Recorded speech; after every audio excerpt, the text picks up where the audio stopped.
They have broken the law. Now they are paying the price. Removed from Canadian society into a world the rest of us can only imagine. Tonight, we'll show you that world. From the special handling unit, where the most dangerous are held, to a minimum security facility that some say is too soft. A man who's never been in prison before. Others who will spend the rest of their lives in custody. The corrections officers who work the cell blocks, and the woman who manages the entire system. You will see it all as you've never seen it before.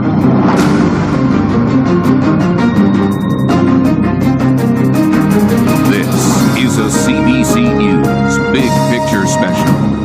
Inside Canada's prisons. From Collins Bay Penitentiary in Kingston, Ontario, here is Peter Mansbridge.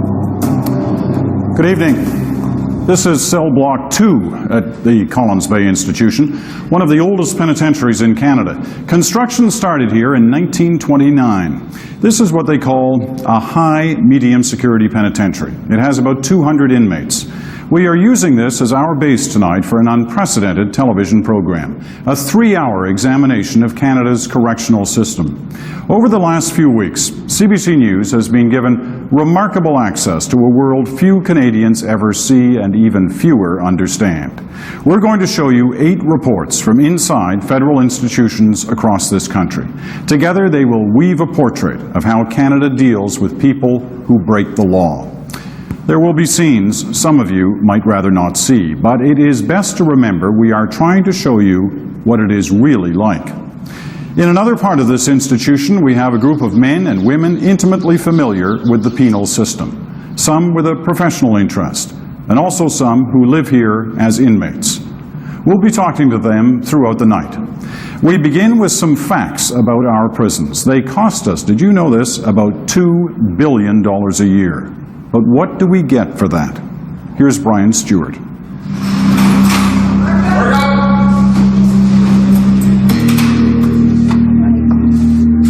On any day, there are more than 37,000 prisoners in Canada. The most serious offenders, 12,700 doing 2 years and more, land inside the federal penitentiaries of Corrections Canada, like this one, Joyceville, Kingston. It's not soft. Contrary to widespread belief, most of these inmates are not in the minimum security jails, the club feds politicians love to ridicule. Nearly 80% of inmates are behind the high security of medium pens, permitted only restricted movement, or in even more controlled maximum security. The reality for most, tiny cells, long days of monotony or tension, often for years on end. For many long-timers, especially lifers, the years crawl by in a regimented haze. We no longer even think about the outside because our life is here. This is our life. We're told when to sleep, we're told when to eat, we're told when to move, we're told what to wear, when to wear it. You know, like there's a lot of little rules that the public don't realize that are enforced daily. We also imprison more than we think. Our jail population is small only in comparison to America. Check elsewhere. We jail more people, around 129 per 100,000, than other Western nations. More than Britain, substantially more than France, Italy, and Germany, and more than double the Scandinavian rate of, say, Denmark and Norway. And because Canadian penitentiaries are kept much smaller than most, usually fewer than 500 inmates, both surveillance and treatment of prisoners is more intense. Corrections Canada has grave problems, such as illegal drugs inside, and the spread of criminal gangs that seek to corrupt or intimidate staff. But it also claims more success than realized. Commissioner of Corrections Lucy McClung insists no one runs prisons better than Canada. Better than number one. I receive on a weekly basis delegations from across the world. There are some that I have to turn back because I simply cannot accommodate everybody. Our prison system is inherently controversial, however. Somehow supposed to confine, punish, and yet repair all at the same time. A very hard balance to get right.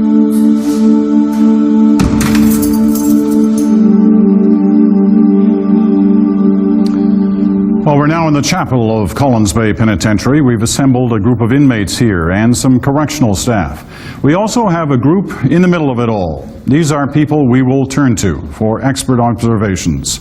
Time is precious to us tonight. We're not going to take any of it to introduce them right now. You'll get to know them as the night goes on. We also want to tell you our website has extensive extra material, including a tour of Collins Bay, and you can access that anytime at cbc.ca. We also welcome your comments at the address you see on your screen right now. We're live on CBC News World across the country and on the main network in Atlantic Canada. If that's where you're watching us now, we'd love to hear from you for this program. But we'll have more comment on tomorrow's National, so no matter where you're watching, please let us know what you think. Now, Brian Stewart is the National's senior correspondent. He's here on our panel tonight. You just saw a slice of his documentary overview. And Brian, not only in your report, but as we're going to witness over the next 3 hours, we've had remarkable access over these last few weeks inside the prison system. Why do you think we got it? Well, certainly because we asked a lot and kept going back and asking, but also I think the system, the Corrections Canada, realizes now that the prison system is part of society and has to be seen, warts and all.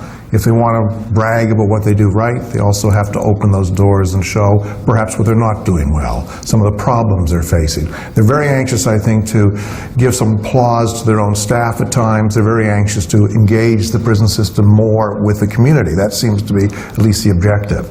I think, as I said, all prison systems are flawed. They certainly know they are flawed. They have great flaws too.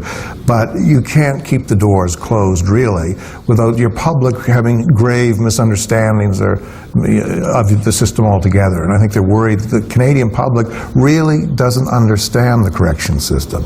And until something can be cleared up more, it never will. Okay, well, we're hoping to clear some of those misconceptions up tonight. We're going to start by meeting a man who just became part of the federal penitentiary system. He was arrested, he was tried, he was found guilty, and then he was sentenced to serve time. More of it than he ever imagined. Allison Smith followed him through the intake process. It's a process that it seems impossible to be prepared for. Entry to a world fraught with fear of the unknown. This is a journey of fear. Millhaven is notoriously tough and mean.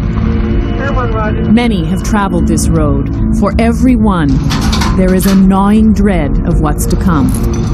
Every criminal in Ontario sentenced to do time in a federal prison comes to Millhaven first. Echo 529. Right thumb. Go back into cage number 3, please. Neil Suter. The crime, possession of stolen property. Sentence, 2 years and 6 months. My first real feel of jail was that holding pen. I mean, they herded me down the aisleway, and I went into this pen, and I just felt like I was out of place. This was not, where I was supposed to be, and I was afraid. Most there was fear, and just fear of the unknown. To even visit Millhaven is to pass into another world. Key control, open up the door, please. Maximum security, a gateway to the federal prison system. This is one of the biggest assessment centers in the country. Neil Suter is 34 years old. Educated, an auto body mechanic. Never been to jail before. Now, from a provincial holding jail, he's here, just trying to figure out how to do the time and stay safe. Have you got to know many of the guys around here?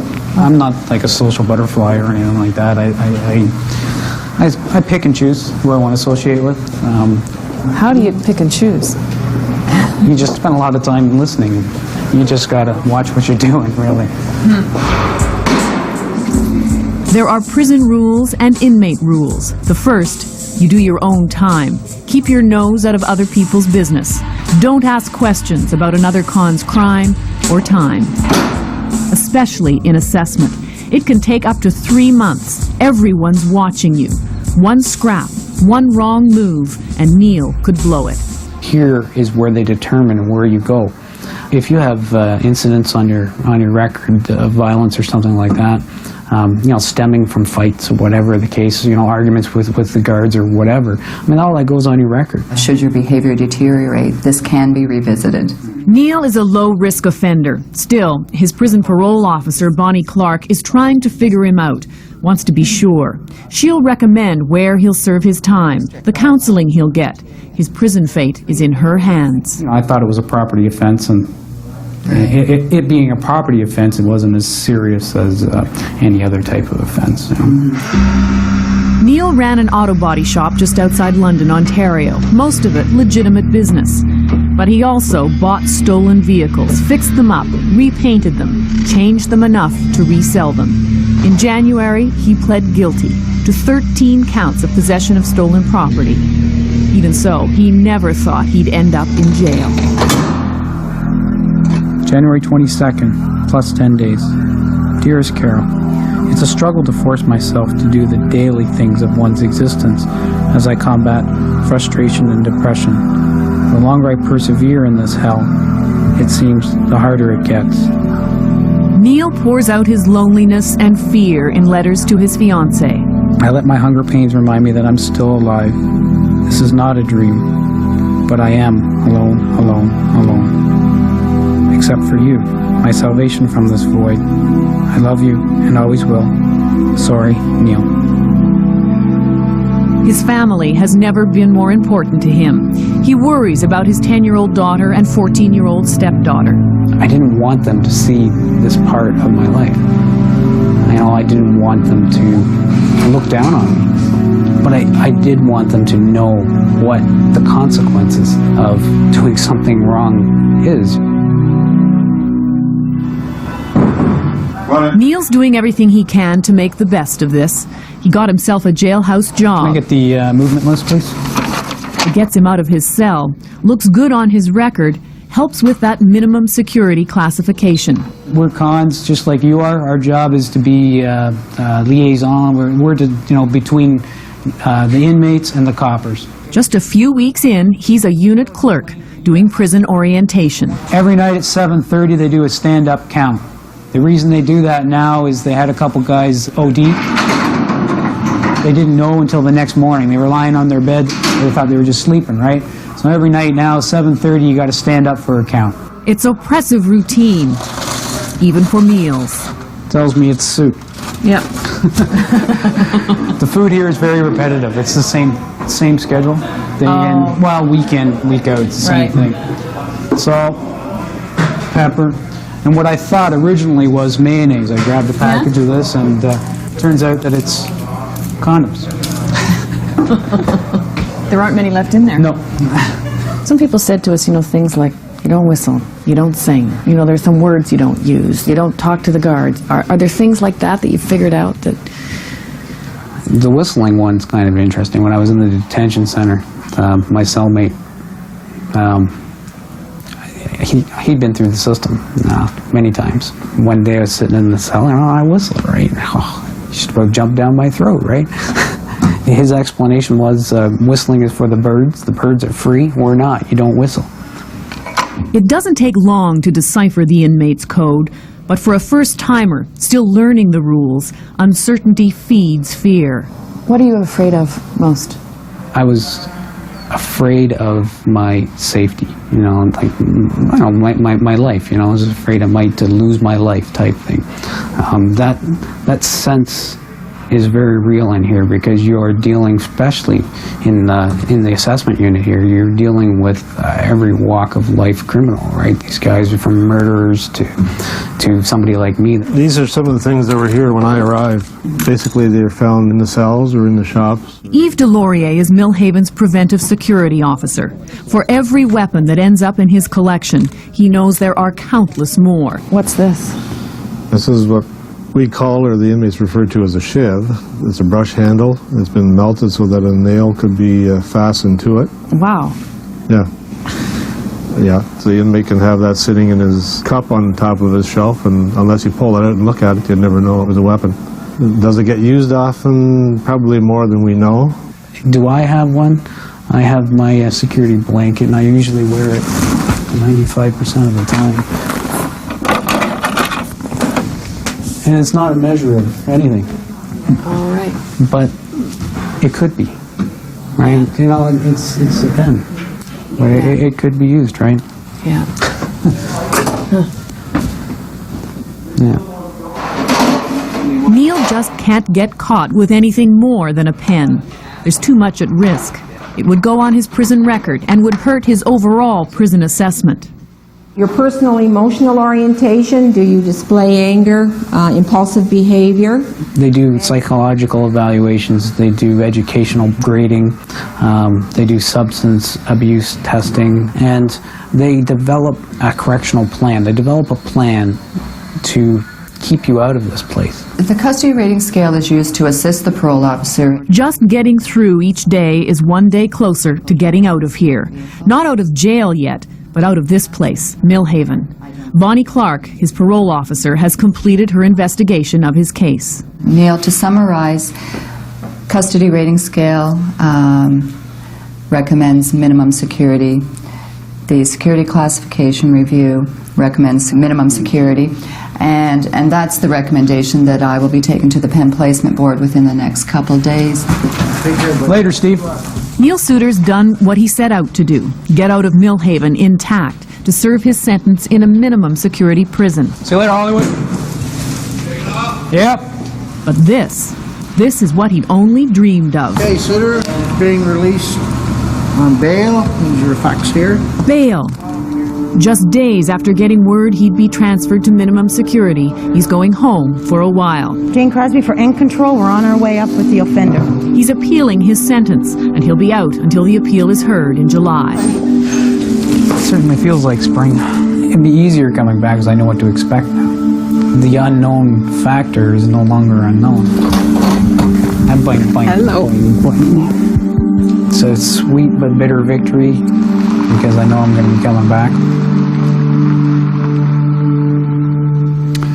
Neil Suter, a free man while he appeals his sentence. He'll be online at cbc.ca after the program to talk about his experience. Right here, we'll be talking about his arrival at corrections and find out if the assessment system works. But first, this short break.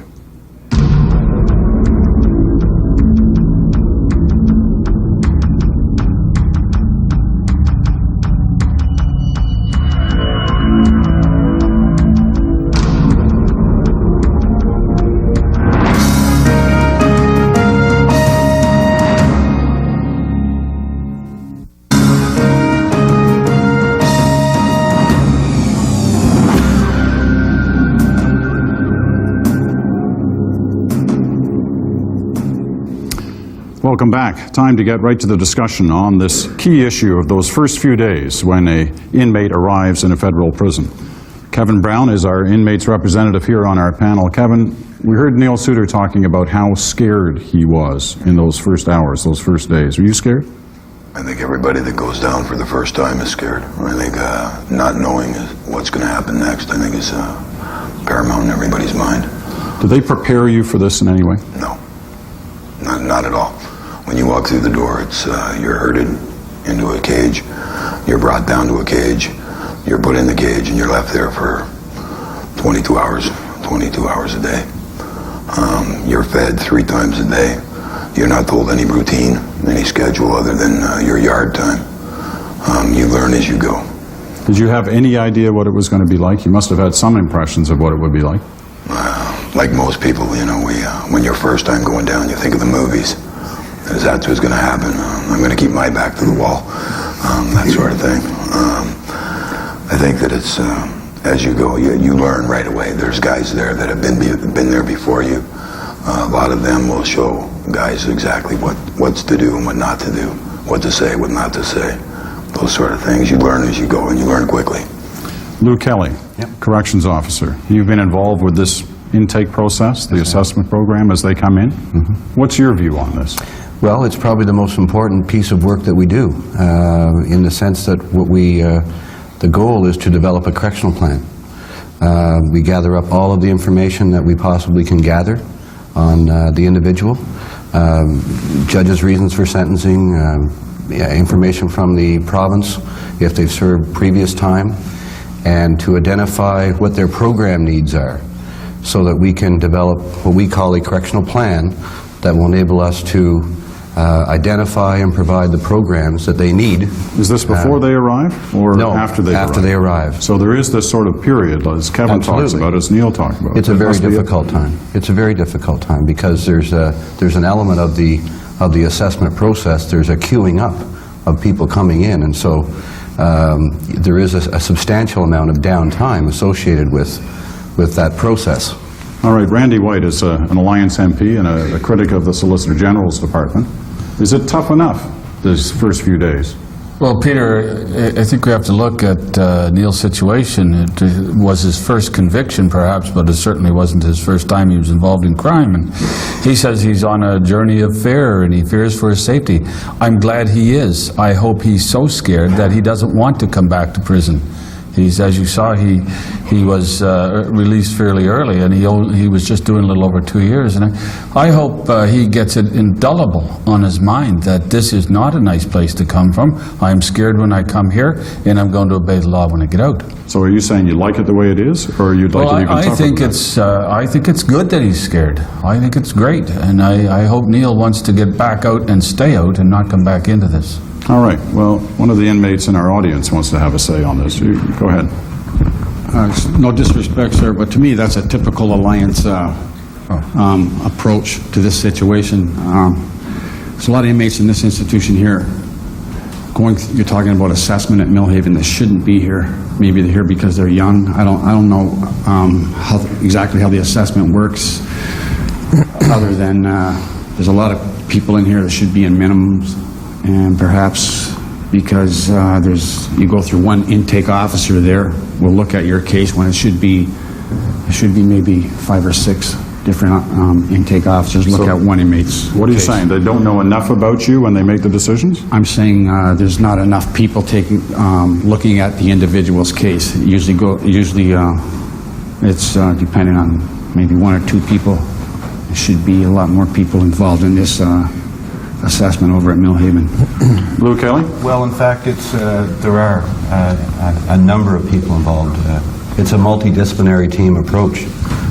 There's a parole officer, but it also includes psychologists, the input from correctional workers. It's very much a gathering up of information from various sources. Okay. Anyone over here? Yeah, I know that our society is information-based, and what we see on paper, we believe. If we see this on paper, we believe this. But the problem with that is there's a lot of information that's not on paper, and that needs to be looked at also. But what do you mean? What are you trying to tell us? What I'm trying to say is that, like, with every human or every being, there's a lot of factors involved, and we're dynamic creatures. We're not just static. And to just label people a certain way, a certain being, is very labeling in itself. All right, we're going to get the last word to Randy White here on these points. You're hearing from the prisoners themselves.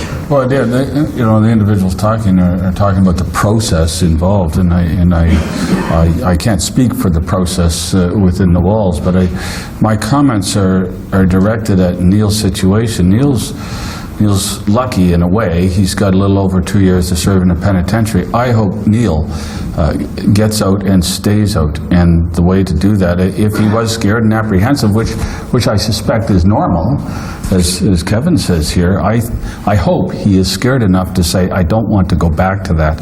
I'm going to change. Okay, we're going to leave that discussion on the floor there for now, because we're going to move on our big picture. Next, women behind bars. These men have access to everything, walk around whatever, and we're just like stuck in a warehouse.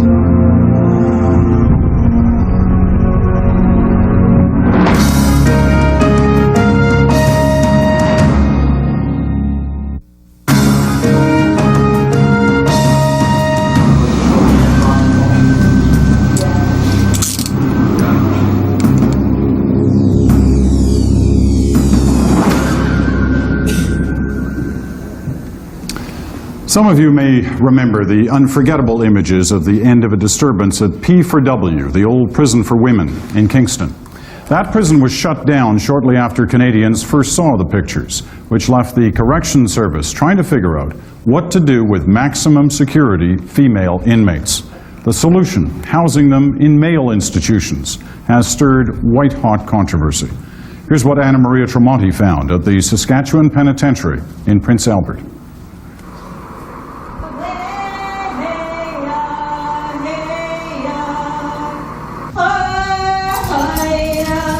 Male staff in range. The rattle of the keys signals the start of another day for the maximum security women living inside the Saskatchewan Penitentiary for men. The space is cramped. Groups of 4 cells open onto what's just a larger cell. I'll make a coffee. There are violent maximum security women, but Corrections Canada has been criticized for including women with mental health problems in maximum. And it is perhaps telling that this women's prison used to be the men's psychiatric unit. I'm not getting anything. I'm just sitting here existing, just to exist. Suzanne wants to adjust to real life. Sandy's adjusted to this life. I adapted in prison like an animal adapts to the forest. And Tammy keeps trying and failing to change. I take responsibility. I accept responsibility for the things that I do wrong.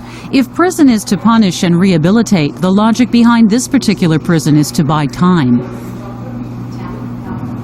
There was no place for maximum security female prisoners in the West, and so they brought them here, temporarily. That was 6 years ago, and they are still here. 15 women now, most of them native, in one little corner of a prison for more than 500 men. Canada's corrections investigator has called their conditions unacceptable and discriminatory. Women isolated from society because of their crimes are even further isolated by the very system that is supposed to be preparing them to eventually re-enter their communities. Tell me a little bit about your room. Well, I have my pictures over here of my families, my mother and my sister and my brother. I have my common law, all pictures all here. These are the cards that she sends me. Suzanne Leclerc appears a jumble of contradictions with a desperate little girl voice and a tough outward appearance. She came here from medium security prison in Kitchener 2 months ago. This is her second stint in prison. The first lasted 7 years. This time she's in for assault. She's got heroin and cocaine problems. Her cell, even with the homey touches, reminds her here she's nothing. No, it's not home. What is it? It's a hole in the wall. Every morning I get up and I wait for nighttime to go back to sleep. That's all there is. Yeah. And it's mentally really disturbing me. I can't function like this. You know, and then they wonder why I get so depressed. Did you used to hurt yourself? Yes. Yeah. What did you do? I used to slash. There was so much pain inside me, so much bitterness, and didn't know how to take it out. I didn't know what to do. So I started slashing my arms. You want to show me? Those are all the scars, huh? Yeah, those are the scars. And here is where I stabbed myself. That wasn't very long ago. No. That was about 2 months ago. Yeah. You don't want to do that anymore, do you? No. This is my room that I'll be living in. I just got out of segregation and I have to organize it, wash the walls. There's an impatience about Sandy Bequation. She's been in prison 23 years, since she was 18. She was first locked up for armed robbery, then murder. She helped an inmate kill herself, and for that she got life. She ends up in segregation a lot because she lashes out. The walls close in on her. Pardon me? You think of it as your home? Yeah, it's got to be your home when you're doing a long time like that. So yeah, it is my home. I get angry very easy, and probably because I get violent at times. Yeah, it makes me feel really closed in, like there's nowhere to go. You're stuck on this a 4-cell unit all day long, a little shower. This is how small it is, and we're stuck here like 24 hours in a whole day. Tammy Pepin was an accessory to the murder of an inmate. She's across the hall in protective custody. Like the other two, Tammy did time at what was once Canada's only federal prison for women in Kingston, Ontario. The notorious P4W stands empty now, shut down after a scandal that shocked the nation. After women were strip-searched and humiliated by male guards, Ottawa appointed Louise Arbour, now a Supreme Court judge, to investigate. Her report led to the transfer of all women to less restrictive institutions. But after several violent outbreaks, some women were sent to more secure male prisons. Even the Deputy Commissioner for Women, Nancy Stapleforth, admits it's not the scenario she would have chosen. I'm not going to suggest that it's an ideal situation that we currently have. Those units, when those units were opened, it was the option that was available to us.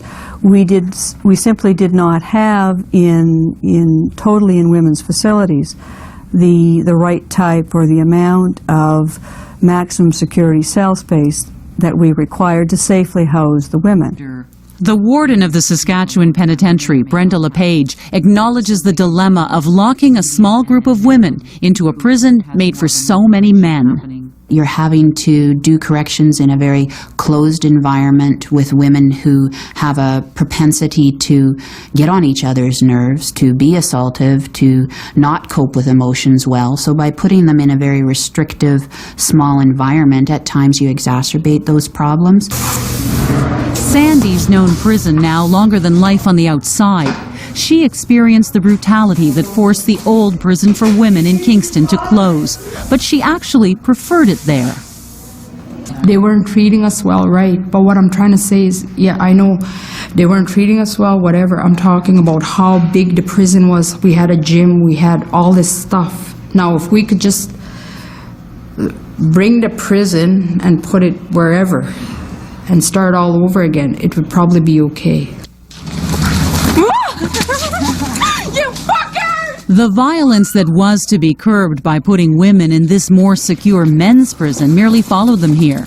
There may be only 15 women in the Saskatchewan pen, but in the past year there have been 3 hostage takings and a suicide. I think it suggests that there's ongoing problems. They've certainly been given a lot of intervention. I think most of them, they haven't gotten to the point where they're truly engaged and learning and internalizing what we're offering them. The only time women here see a larger space is when they attend one of the very few programs on offer. The issue of productive scheduled activity is critical. Corrections Canada has come under repeated criticism for its lack of treatment and learning programs for women. I have to do 200 mittens for the main kitchen. To sew, Tammy goes to the Men's Vocational Centre, but venturing this close to male inmates can be unnerving. She, like 85% of women in prison, has a history of male sexual abuse. I have a hard time with male. There's that fear in me still, and it's hard sometimes for me. Tammy also sees the native elder. Dyla Houle comes to the penitentiary every day. The kind of spiritual guidance she offers is considered crucial. There's a disproportionately high number of Aboriginal prisoners in Canada. Of the 15 women here at the Max, 12 are native. With Tammy, they deal with the ongoing anguish of past sexual abuse. It's been hard for me being here, like in a male institution. I get very uncomfortable when I go through the dome and through, because I'm working on a lot of my sexual abuse issues, and it traumatizes me a lot.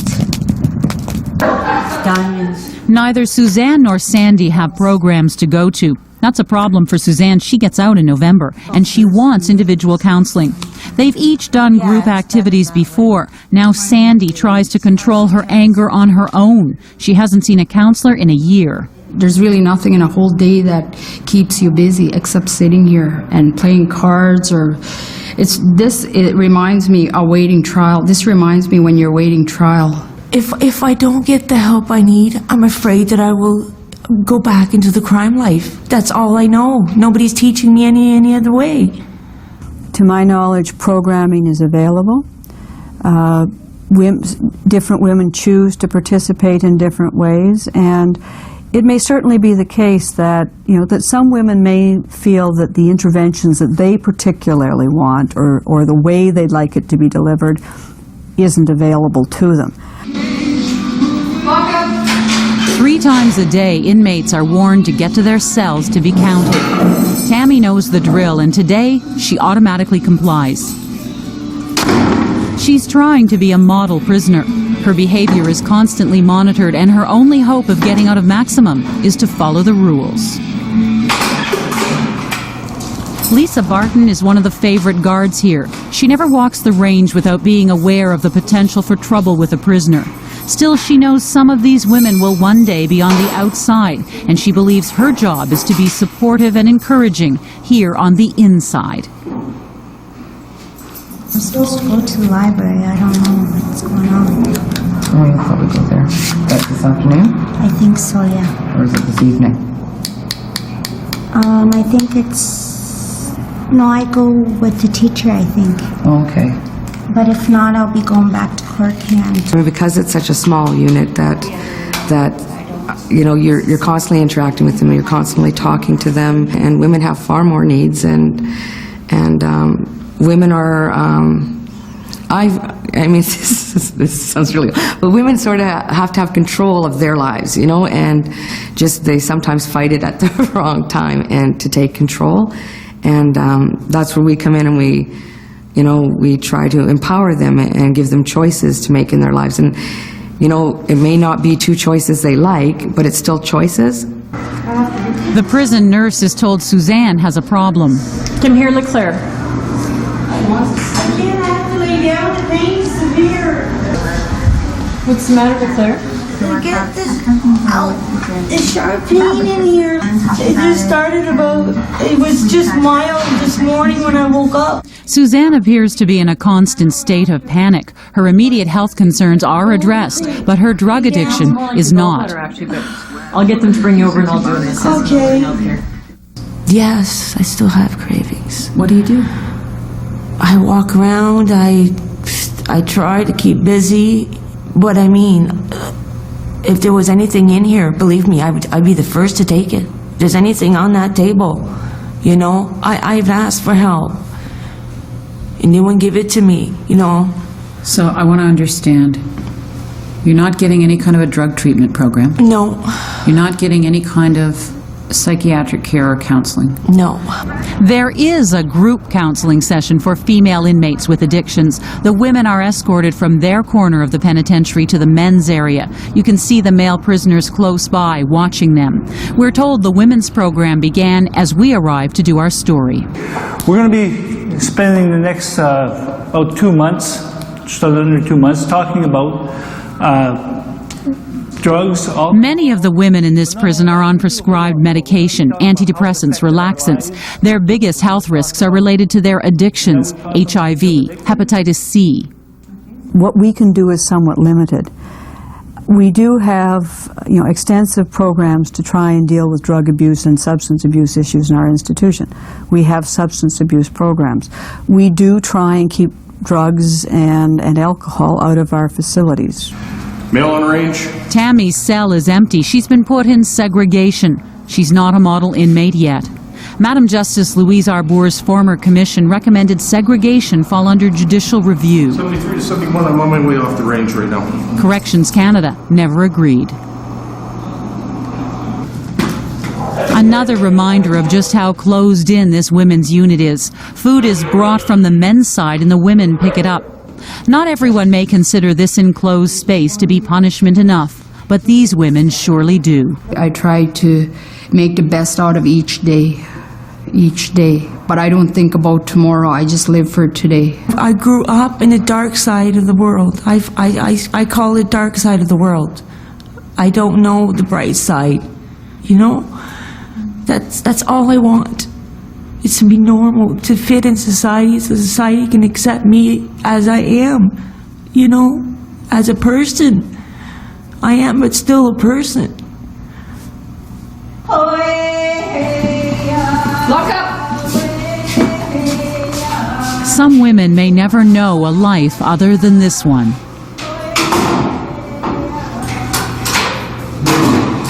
Others will eventually leave. What they learn here, they will take with them to our cities, our towns. 73 to 71, can you shut the lights off on B3?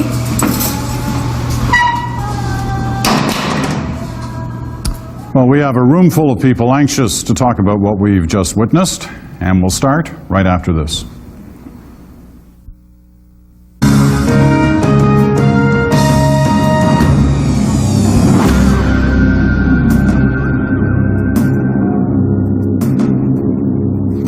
What to do with Canada's maximum security female offenders? After that terrible incident at the old P4W here in Kingston, they were moved to a men's prison in Prince Albert, Saskatchewan. What is the solution on this question? Well, when Madam Justice Arbour recommended that the old P4W be closed down, did she think Kelly Hannah Moffat, criminologist at the University of Toronto and someone who worked on that commission, did she think this is what would happen? I don't think that she anticipated this to be the outcome of her recommendations. In fact, I think this is the very thing she had hoped to avoid. One of the most important findings of that commission is that she basically underscored that prison as the punishment, not losing your dignity. So going to prison is really about losing freedom, not dignity. And one of the main tenets of the Correctional Services of Canada's approach to female offenders is to try to empower them and to try to prepare them for integration back into the community. And these institutions do little more than warehouse.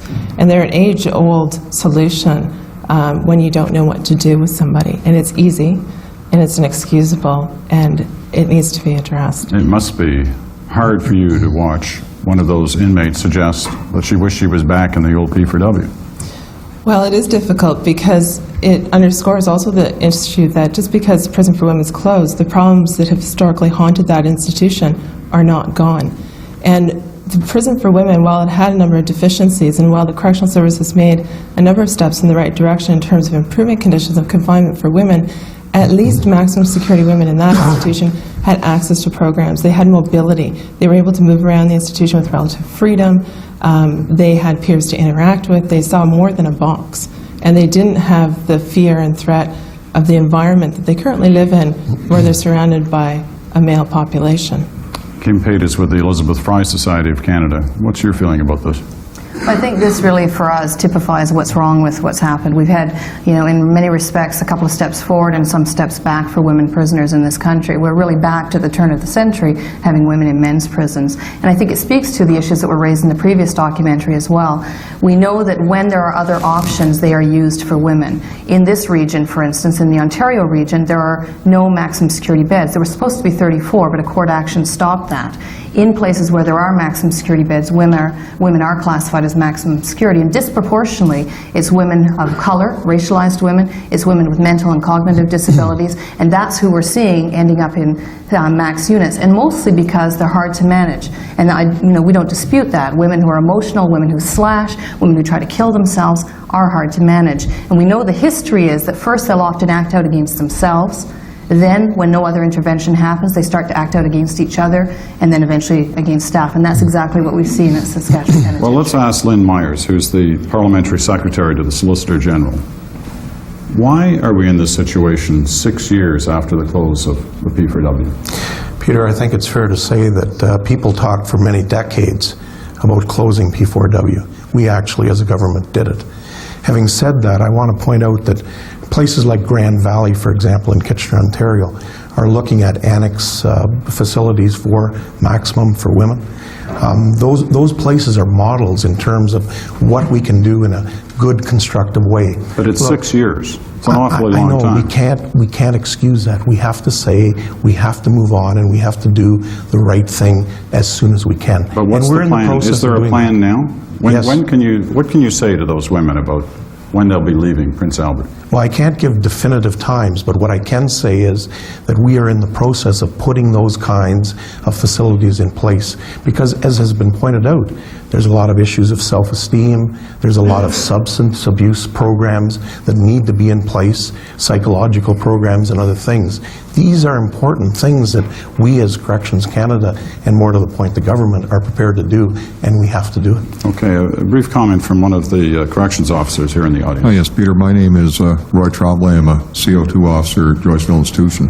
The only comment I'd like to make on this was where it stated about the female offenders were humiliated by male guards, etc. like that. I think what has to be put into context is the staff did a very difficult job given the training and the direction that they had at that time, and I don't think it was the deliberate intent of those staff there to cause any humiliation. They were given a job to do, they went in and did it, whether it was right or wrong, and that came out in the Arbor Commission inquiry, but it was not something that was done by staff, it was done deliberately. All right, we're going to leave one. Unfortunately, we're going to have to move on, but we appreciate that comment, as all our comments here so far. Our first hour is just about over, they tell us, but we have much more ahead. We'll show you the pressures that can crush correctional officers. You probably call them guards. You'll see the inside of a minimum security facility and the toughest penitentiary in the country as well. So don't go away. We've only just begun.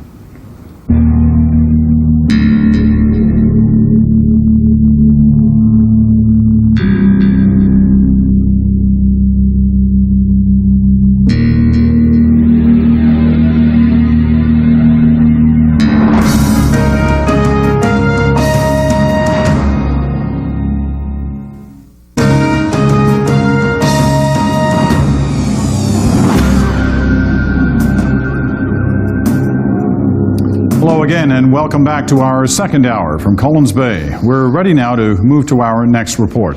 It's about guards, more formally called correctional officers. There are about 5,500 of them in the system, doing work that is often thankless and dangerous. Diana Swain went to get to know the guards at Stony Mountain Penitentiary near Winnipeg, a medium security institution that first opened in 1876. I'm not saying I'm Mr. Perfect correctional officer. I can be an asshole. There's guards that come here for their paychecks. There's guards that come here because they really do want to make a difference. And there's guards that come here to fuck with you. I'll treat you the way you treat me. You've got to remember that.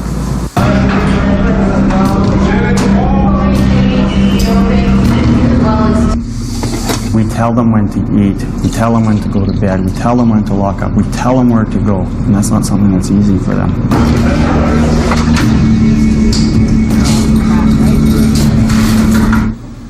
They are afraid. And if they aren't telling you that, they're lying. Love you. Bye. Bye. He begins his workday like anyone else. It takes about 40 minutes for me to get from my home to this institution. You've got 40 minutes to think, prepare yourself. Gilles Guillasson is a correctional officer at the medium security prison called Stony Mountain. And then you see the institution sitting there. You're wondering, okay, is this going to be my last day? Am I going to walk into something that is totally innocent and turns ugly?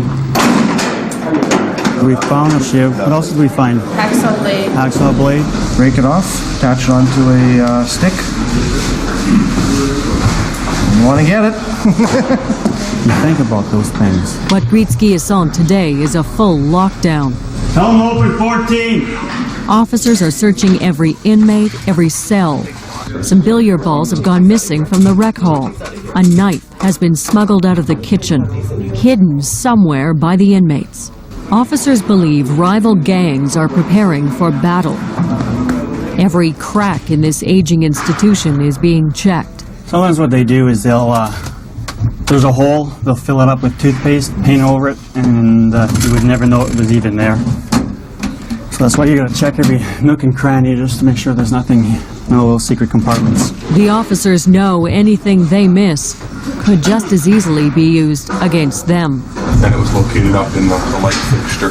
They just slide it up underneath the light, and if they need it, they've got coat hangers, and you just scoop it out quickly in a hurry. That's why these searches have to take place. Someone's gonna get hurt one day.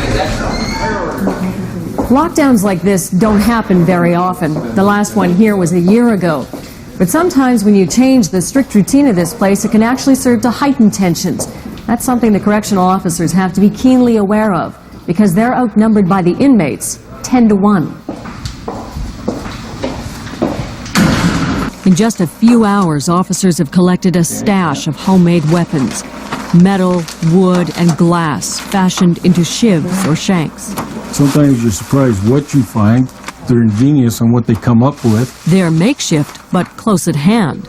The officers don't carry weapons. They don't want them stripped away by the inmates. The guard's arsenal is locked in the armory, broken out only for the most extreme confrontations. My weapon is my wits, my brain, and how I go about it in different situations. Just the day before our interview, Guillasson was threatened by an inmate hiding a sharpened toothbrush in his hand. How did you react? I just took it away from him real quickly, and then I put him up against the wall and called for some handcuffs, and we cuffed him up. And you got to react. You've got to know what you're doing.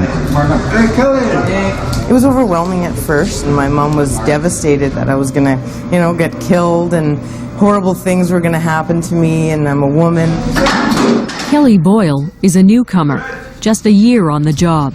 Sometimes I go home very frustrated because it's not always easy to deal with every offender, and it's not always successful. Sometimes they'll get you to the point where you're just ready to blow, and it's hard to separate yourself from that at times. Other times it's very rewarding. But a lot of it just standing around watching things. And this man has stood guard over a lot of inmates. John Shaw has been a correctional officer for 28 years, a milestone unsurpassed at this prison. I think of myself as probably the toughest screws that ever walked the floors of Stony Mountain. This career correctional officer is convinced the public has no idea what he really does. They watch a lot of American movies, and they think we run around armed to the teeth with the sunglasses on, that you only see one way, and we occasionally beat them up for something to do, but the general public, I think, has very little idea of what actually goes on inside.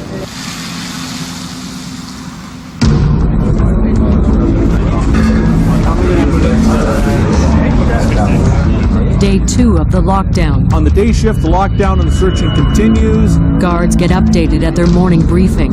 The inmates remain locked in their cells, their normal prison freedoms suspended. It can be stressful because a lot of tempers get flared, so a lot of guys get angry.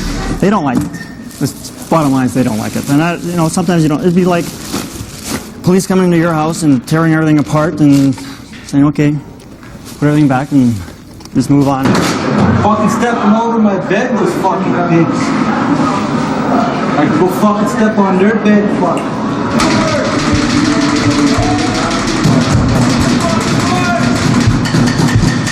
They're just showing off, But, seen like that. I mean, it's just their way of expressing their love for us, I think.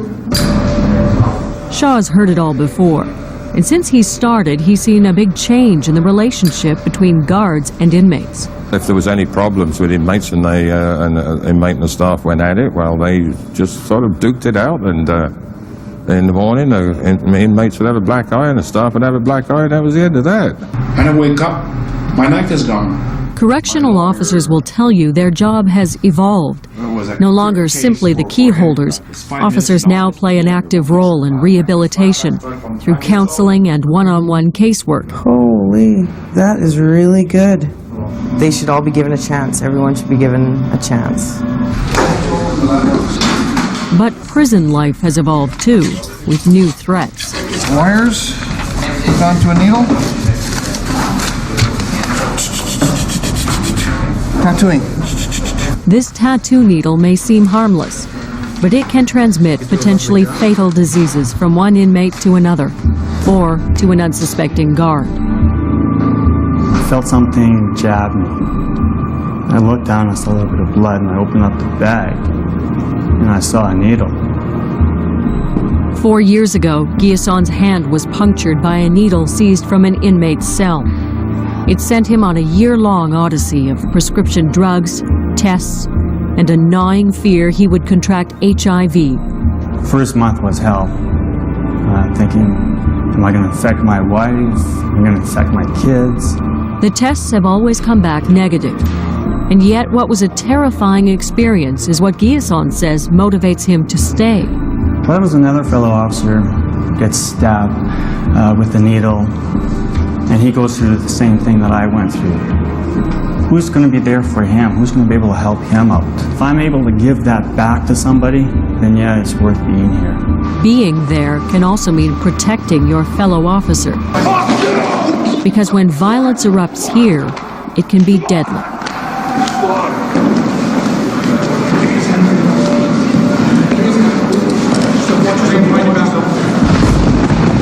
July 1984.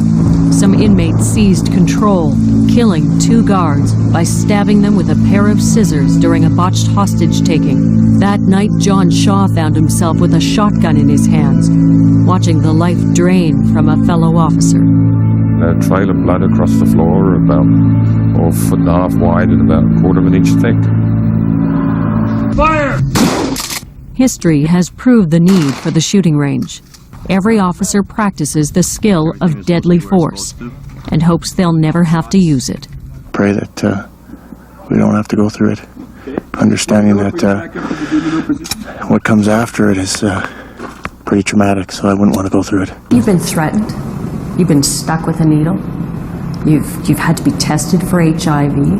That's a pretty high price to pay for a job. Not really. There is that underlying fear that something could happen. You've got to be able to put that behind you. If you don't put that behind you, I don't know how long you'll last. It's a well-known fact that the inmates only let us run it as long as they want us to, which is true. They can take it any time if they were organised, but they can't get out. They can't get over the walls. So anything good happen at work today? Still in lockdown. Sometimes I'll admit to you, I do take it home. I mean, something I can't just leave that behind. I mean, if an incident happened here and I have to talk to somebody, who better to listen to me than my wife? I always have people asking me the same question, like, aren't you afraid? And I say yes, but I mean, you deal with it. You learn to deal with it. You take the good and you take the bad and you put it all together and you prepare yourself. That's what you do. John Shaw, the veteran corrections officer at Stony Mountain, will be online at cbc.ca after this broadcast. They used to be called guards. Now they're called corrections officers. Part of the reason for that is they do much more now than they used to do. The question is, are they trained to do more? Lou Kelly is the former warden at Millhaven. He's also the Assistant Deputy Commissioner of the Ontario Region. Lou Kelly, are they trained to do all these extra things now? Well, certainly they have all the basic training that they require to perform their duties. I think that the demands of the job today are placing increased demands on us to provide additional training to them. Are they getting that additional training? Yes, for the most part. I think they are. Probably not to the extent that we would like to within the constraints of budgets. Like what? What is the additional training? Well, I think that what we've tried to do is to recruit individuals who have the necessary interpersonal skills to deal with difficult people. But I think that I think we need to do additional training with our staff to deal with the types of conflict that occur within the prison environment. I think we could do more there. Sylvain Martel is a corrections officer in Drummondville. I think I must disagree with Mr. Kelly on this issue.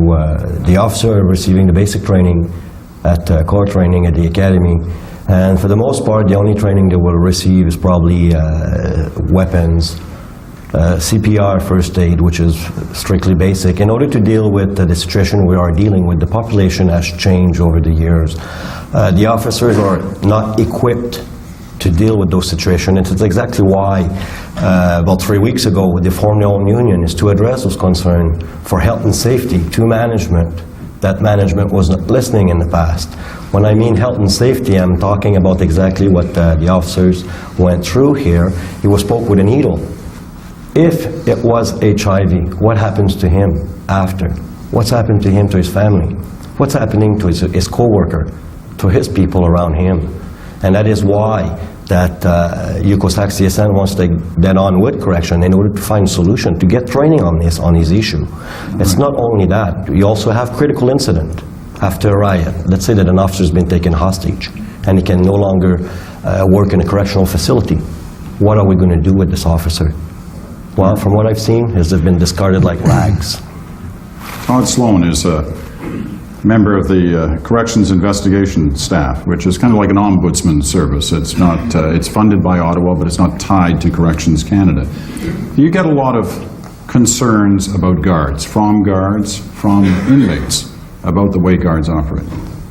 I think that the level at which the concerns come to our attention is not so much in terms of the actual conduct of the guards, although of course, being a complaint-driven organization, we get a lot of that. It's the provision of the resources and the buy-in, especially by middle management, in terms of providing the resources, providing the procedures, making sure that they're properly maintained. I'd like to say as an aside that a good example of that was the episode in terms of the tattoo needle. Now here's an area where many years ago an expert committee on AIDS prevention determined that a very simple, practical way of avoiding the kind of disease transmission that officer went through a year of worrying about would be to legalize, to legitimize, because I don't even think it's illegal, the tattooing system within institutions. And yet there seems to be a reticence to deal with that even. Okay, I've got time for one last brief comment on the guards story. Brian Stewart spent a lot of good time in the last month inside the prison walls, and you came away with a clear impression of guards in this system. Well, what really struck me is how much more complex their job is than we think it is, and how much more their skills have to be formidable to work this system. I also felt they are subjected to much more intimidation, or the threat of intimidation on the outside than we're quite aware of. But overall, I think they have one very strong legitimate beef, and that is they are undervalued by society. I don't think our society actually has a comprehension yet of just what a service they provide and how difficult it is. Well, it's important because living conditions are very much working conditions, and prison is very much an artificial environment. It takes a tremendous amount of skill to survive it, but also to work in it. Okay, Kevin Brown wants to make a fast comment. I have a comment here. I've lived behind the wire for a number of years. I've dealt with many different officers from most levels of security. I've seen good and bad in both sides of the wire. For the most part, I find that you'll find that staff are put into positions because they have a degree. They have no idea on how to deal with people.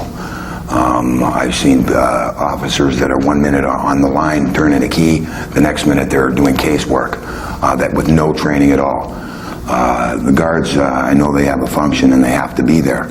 But let's not forget, you know, like for instance, when this officer over here talks about the job he had to do, where the men had to go in and, you know, physically tear the clothing off of women, or where officers are ordered to remove Tampexes from women's vaginas in the search for drugs. Or we talk about guards that if you're not one of these guys that are fluttering around the guards and hanging out with them and talking with them, it's a popularity contest.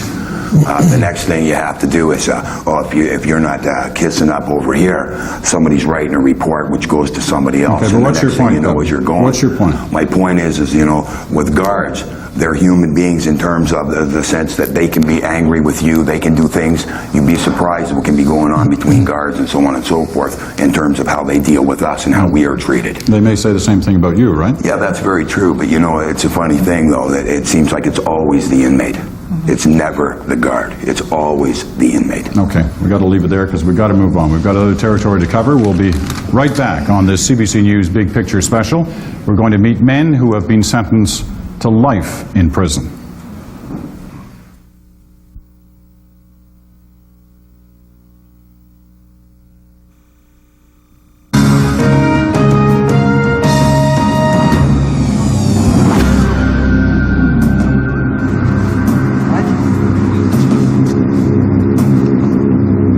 Here's a statistic you may find surprising. Almost 25% of all federal inmates have committed homicide. That's more than 3,000 people. Many have been sentenced to life in prison. This is an especially difficult group for corrections, where the balance between punishment and rehabilitation is hardest to find. Ralph Benmergui went to Warkworth Penitentiary in Eastern Ontario to find out how lifers do the time.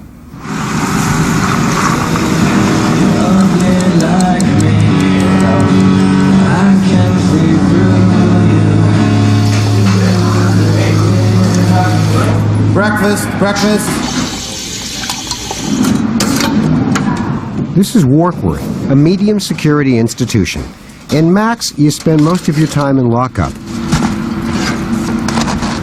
Here, you can move around. 1 in 4 inmates is doing life. This is the story of 2 of those men. I think about how avoidable the whole thing was. I think about his family and some of the people that we shared commonly as friends. It was a drug deal gone bad that got Dave Morrison here. Morrison and another man went to meet 2 other guys on a lonely road in Burlington, Ontario. When it was over, one man lay dead, beaten and shot to death. The other was paralyzed by a bullet and left on the road in a pool of his own blood. I'm sure there is no greater crime than the taking of a human life. I know how precious I find life, and I know that to take away something that is so precious would be, again, it is the worst crime. Now, you didn't actually pull a trigger. You're on the other side of that, right? Can't get into that, Ralph, I can't. Morrison is in year 3 of his life sentence and is appealing his conviction. I denied it, I hid it, I lied to everybody about it. It's unimaginable, you know, what you're capable of doing. I mean, anybody, you know, if put in that situation, if driven to that moment, that flash in time, you know, I think you can. It's hard to believe because you grow up or you think that you'd never be able to do something like that. But, you know, you're capable of it.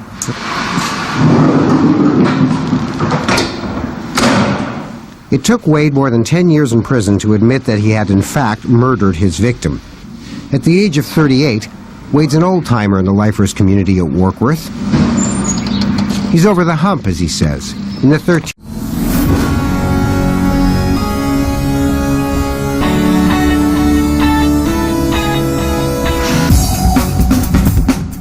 year of his life sentence. For Wade and Dave, those are their crimes. This is how they do their time. I'm the senior clerk at the manufacturing site here. There you go. Yeah, see, there's the stuff there. We manufacture office furniture, a lot of custom cabinets. Lately, we're doing a big project for the government, kiosks, information kiosks that are going across the country. It's a fairly big operation. Gone are the days of stamping license plates. Under the name of Corcan, inmates across the country produce an array of products and make the government $20 million a year. What the inmates make and what they do with it is another story. I make $1 an hour like everybody else does, or it works out to about $6.90 a day for a 7-hour workday. And then you gotta go buy all your own stuff? What do you buy with that? Tobacco, stamps, juice. I just found out about continuity today. Today is payday, so one of the stops this morning is the canteen. Can I get 1 APO card and Farmer Plus baby powder, the big one? No cash here, too much potential for trouble. Next number, please. They just have credits in an account controlled by a fingerprint scanner. 5 export A and 20. The number one purchase is cigarettes. Anything else? That's it, guys. Just about everybody here smokes. But it's about more than nicotine. The Hollywood version of jail, which is what we all grew up with, is that cigarettes are money.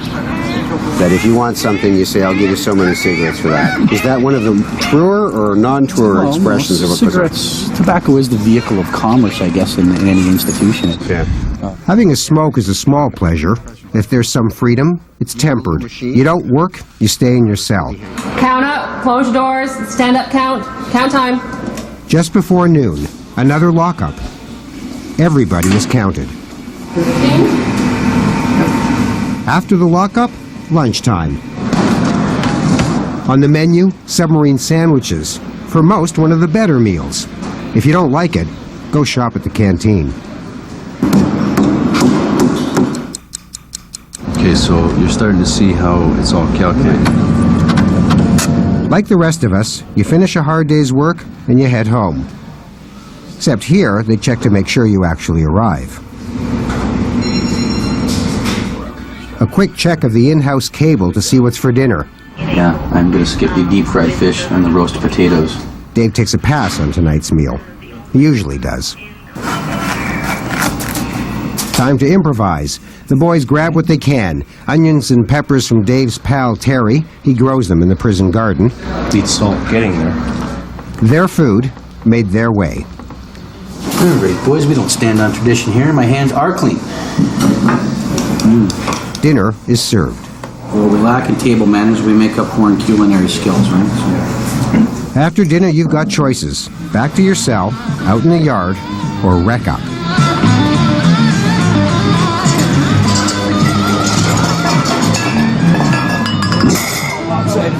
Pump some iron, pass some time. But you know, there's people at home watching going, oh, that's nice, and weightlifting, isn't that special? Isn't he just having a nice time? There are people who just want you punished. Okay. Well, I don't know what to tell you. I got sentenced to life, not death, life. I'm alive. I'm going to be alive until I die. If I'm alive here, or I'm alive out there, I'm still going to be doing the things that hopefully will make me a better or a more well-rounded person or a more complete person. Just happens that I'm doing them here.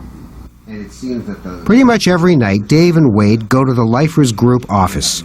They're on the executive. They got a baseball team, do charity work. We spent a night with them and a few other guys. We talked about doing life and how society sees them. But every lifer I talk to says, I did this one really crazy thing and that's done.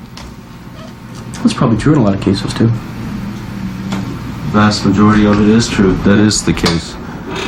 One instant in their lives, and that's it. There are very few guys who have an escalated criminal history that, you know, starting off with small-time robbery or rip-offs and leading into, you know, right up to the ultimate thing, murder, and then spending the rest of their life in prison. That's what society doesn't understand because they're misinformed, is the life sentence includes your parole, which you are on for the rest of your life.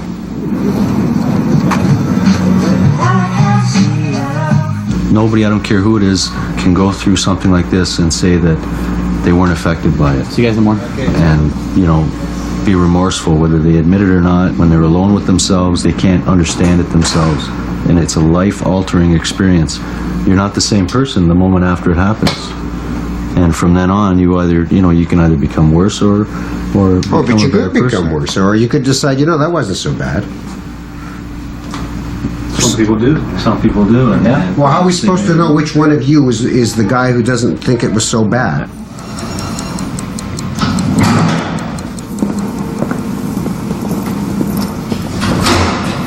So when the door closes and the light's off, what goes on for you? That's your time to reflect. Whether it's about what brought you here, whether it's about a loss of a wife or a girlfriend or a parent or anything else. I mean, this is where it happens. So, you know, I guess, I suppose that's what prison's all about. It's saying, here you go, here's your 8x10, here's a mattress and a blanket and a pillow, and see ya.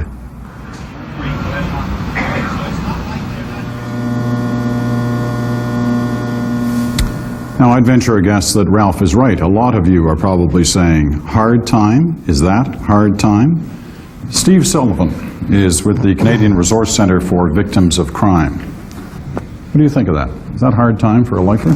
Well, I mean, I think it depends. We, not that long ago, went to a couple of medium security prisons with some families whose loved ones had been killed. And despite the fact that they had problems with the killers of their loved ones being in those institutions so quickly after being sentenced, we all sort of agreed that these were useful institutions for people who have served a long sentence that are coming out. So I think it's really difficult. I think the public does expect punishment, but I don't think they only expect punishment. They do expect that, yes, we're going to punish somebody, but we're also going to try to, through the process, change them and hopefully rehabilitate them.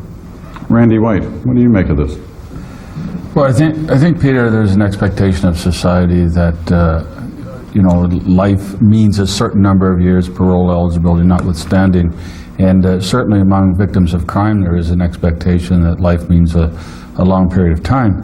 The difficulty I often have with the prison system, I think with any inmate, but lifers would certainly fit into the situation here, is where, how do you motivate an individual who is in prison for a long time? I think the prison system today tends to warehouse people. And I think that just makes for longevity, long days, long weeks, and so on and so forth. And I think the prison system's got to do better in terms of motivating individuals to be occupied in productive things. Lynn Myers, do you have any disagreement with that? Oh, I sure do. I think that there are all kinds of programs, lifelong learning, educational things. I toured today and we saw with Corcan doing tanks for the National Defense people. All kinds of productive things. We saw it on the program not so long ago. So there's a number of things that are going on that are very valuable. You have to strike the balance between people who are in for life and the kind of adjustments that need to take place, anger management, substance abuse programs, and all kinds of things that are appropriate. And that is what prisons are all about. Striking that balance. In terms of the facilities they've got in there, I've got to tell you that after Brian's piece ran last night, we got a lot of emails from people saying they've got TVs in their cells, they can watch whatever channel they want all night. Is that appropriate? No, you have to, and I think a program like this is very valuable to educate Canadians to understand what it really is like in a prison, because it's tough. It's not a nice place. And people who believe that, I think, are really kind of buying into the mythology of the club-fed mentality, which is not at all the case. This is a tough situation for a lot of people, many of whom are here tonight. And it's a tough road to hoe. And the correctional officers who do their job, and I know, Kevin, you may disagree with me a little bit on this, but they do a darn good job for us, bottom line. And Canadians need to respect that. Okay, we're going to stop you there. We'll get to Kevin and the others a little later, but you've raised an interesting point that we're about to get to. But first, before we take another break, let me tell you that we'll have lifers online at cbc.ca right after the broadcast. Next, inside a minimum security facility. Is it as soft as some say? I think, why are they there? The prison, you're there for a reason. I don't think that necessarily that you should have as much freedom as the next person because you're there because you've done something wrong.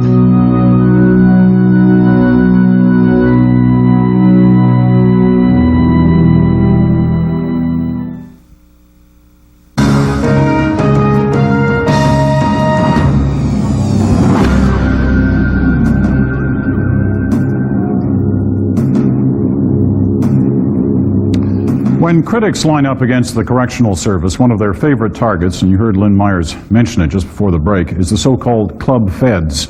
These are minimum security facilities that house inmates who are not considered risks to escape or likely to harm prison staff or other inmates. To some outsiders, it looks as if criminals are serving their sentences in rather cushy surroundings. The punishment is not nearly harsh enough, they say. Wendy Mesley takes us inside one of these minimum prisons. It's Westmoreland in New Brunswick.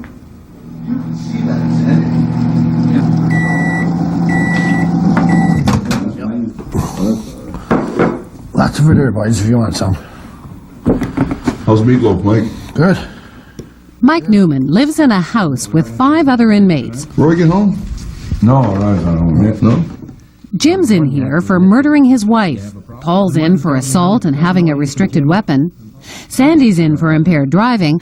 And Mike, well, the last time they got him was during a break-in. How's Meatloaf, Jim? I think she's bringing in one of the... Well, of course, we set down rules and regulations amongst ourselves in reference to chores, different chores that we had to do throughout the household and keeping this household up. And we all agreed to doing that, and we try to get along with each other as best as possible, and some of us do become friends. But not everybody? Acquaintances. Not everybody. What, they call count already, did they? We gotta go. Oh, man, we gotta get up there. It's 4:45. Time for a head count. Hello, David. How are you? Not bad, buddy. Yourself? They're all in minimum, either because they're no longer considered a threat to public safety, or their crimes were minor to start with. In Mike's case, he's worked his way down from maximum. Oh, she's clear? I have to do a bit of laundry, too. So this is home. When most people think of prisons, they think of guard towers and high walls. Well, here at Westmoreland, there are no fences, no barbed wire. There are not even bars on the windows. Hi, ladies. Number 4. Wednesday is grocery day at the small supermarket on prison grounds. Each house gets a credit of $4.10 per inmate per day, a budget of about $170 a week to buy food for the house. The inmates have to agree on the list and make sure the supplies last the week. If they run out, the inmates go without. After years of being fed, clothed, told what to do and when, here the inmates have responsibilities, doing laundry, cooking, managing a budget. I was approximately 10 years old when I entered the system. For what? Well, at that point in time, I had set fire to my family home. The warden at one prison once described Mike as one of the most dangerous men to ever pass through the gates of a maximum security prison. He was the leader of some of the toughest gangs in some of the country's meanest prisons. Mike never killed anyone, but he was violent, very violent. This is Mike in 1989, when he was declared a dangerous offender, an extreme classification. He'd been charged with assault again after a brawl in this bar where he slashed a woman's face with a broken beer bottle. Mike says he's working on coming to terms with his violent behavior, something he blames on a childhood without many breaks. Sexually abused by a neighbor when he was just 6, and again at age 10 in reform school. I turned to alcohol at a very early age in my life, too, at the age of 10. 10? About 10 years old. And I became an alcoholic in that over the years. When I drank, it just shut down all my reasoning and thinking, and all that stuff that I was suppressing just seemed to come up at that point in time in my life. And when it did come up, it was violent. You know, there was a lot of anger and a lot of bitterness and hatred there. Dangerous offender status is like a life sentence, in that Mike's prison term is indefinite. Basically, he's here until they decide he can go, and even then, he'll be on parole for the rest of his life. But when I got the indefinite sentence, I said to myself, well, the system's got me now. I always had a fear about dying in prison. I didn't want to die in prison. Mario, are you got a few minutes? Certainly, Mr. Newman. How you doing? So Mike, the notorious ringleader, quit running the gangs in prison and began trying to change. I haven't raised my hands to another human being in the last 12 years of my life. And I feel good about that. Maximum sentence for that. When Mike was released on parole in 1996, his story, a dangerous offender, released from jail and trying to rehabilitate himself, was documented by CBC News. He found God, kicked the booze, was reunited with his wife of 18 years, became a chaplain and worked with inmates, spoke at schools. But 3 years later, a personal crisis, he started drinking again, got into debt, and got nabbed during an attempted break-in. He did some time in medium security, but was later judged low risk to public safety and to escape, and ended up back in Westmoreland. What would happen now? Are you ready? I believe I'm ready. I know how to handle stressful situations now. I can stop and I can think about it and try to work it through now. Mike now spends his days working in a furniture plant in Moncton. So whenever we got one like that drops, we can always screw it. This might be one of the first ones. Way back. Yeah. It gets me away from the madness. It gets me away from the loneliness that I feel, that I sense when I'm in prison. Coming home, I just look at the cars that I'm driving by, and I think about my freedom, you know. I wish it was me in that car that was driving instead of Buddy, that type of thing. You put up the program. You were to work with. You were programming back. Like other inmates, Mike has the nights to himself. Father, this night now, we just thank you for the privilege of... He spends time with the volunteers who drop by from Christian groups. Inmates can also receive visitors at the administration building. Some are occasionally allowed visits by their wives in a private setting. In other words, they have freedom to a point. Mike Corbett is the new warden. Put together, so Inmates know if they go outside those bounds or if they do other things that they're not supposed to do, they don't stay here. In fact, they transfer to higher security again. But they don't always follow the rules. Until recently, inmates were known to sneak into town to buy booze. Because remember, there's no walls to stop them. I think, why are they there? Marlene Kelly can see the prison from the front steps of her house in the village of Dorchester. Break it up. Another. She has an 8-year-old child and is expecting her second very soon. And she's afraid. She grew up here, but she thinks the prison population has become larger and more dangerous. I mean, if you put your child out to play in the front yard, you hope that one's not going to walk along and, you know, say, come here. There's probably nothing I can say to alleviate her fear. Corbett says there have been 2 escapes in the last 12 months, but they were both recaptured. And he says it's been more than 10 years since any escapee from Westmoreland has harmed anyone. Does that make me feel better? No. Just because, you know, it's like, well, I can't guarantee you that they're not going to hurt anybody. But, you know, in the last 10 years they haven't. Well, that's not a guarantee. But public safety isn't the only issue. Some locals feel the inmates have it too soft. 5 minutes to count and lock up. You're locked in at night, you know, your alarms go on the door and that at night time. It really is a prison. It's a prison to me. It's a very lonely place to be. It doesn't matter how nice the setting is. You could house 50 people at the Sheraton or the Hilton. If you keep them there for 20 or 30 years and restrict where they go, you're still incarcerated. And Mike says his chances are a lot better being released from here. Well, being released from a maximum security institution back into society, it's a culture shock. It's a culture shock, and you really don't know how to act. And for me, over the years, being released from a maximum was I always head for the bar because I didn't know how to deal with it. What the statistics show is that 96% of our inmates from this institution succeed on conditional release, on day parole, or on full parole. I can absolutely guarantee if you leave them in medium or leave them in maximum and say just stay there until your sentence is over, the failure rate would be, I believe, I'm positive, would be much, much higher. Just recently, Mike was turned down for parole. He'll get another chance to plead his case for freedom to the parole board in 2 years.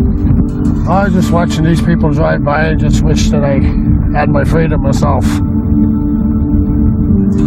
Won't be long, though. Hopefully.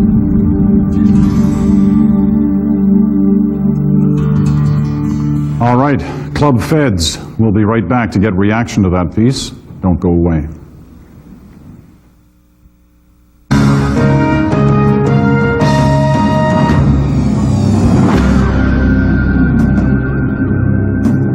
And welcome back. Club Feds, minimum security. Does it work? Does it not work? Let's go into the audience first of all. Your thoughts on this? My thoughts are is that a lot of guys start in the max, go down to a medium, and work their way to a minimum, which is like a halfway point to getting back on the street. I think it's a very important step for a lot of long-timers and lifers. I think it's a real good thing. All right, let's check with a guard here in our audience as well over on this side. Your thought?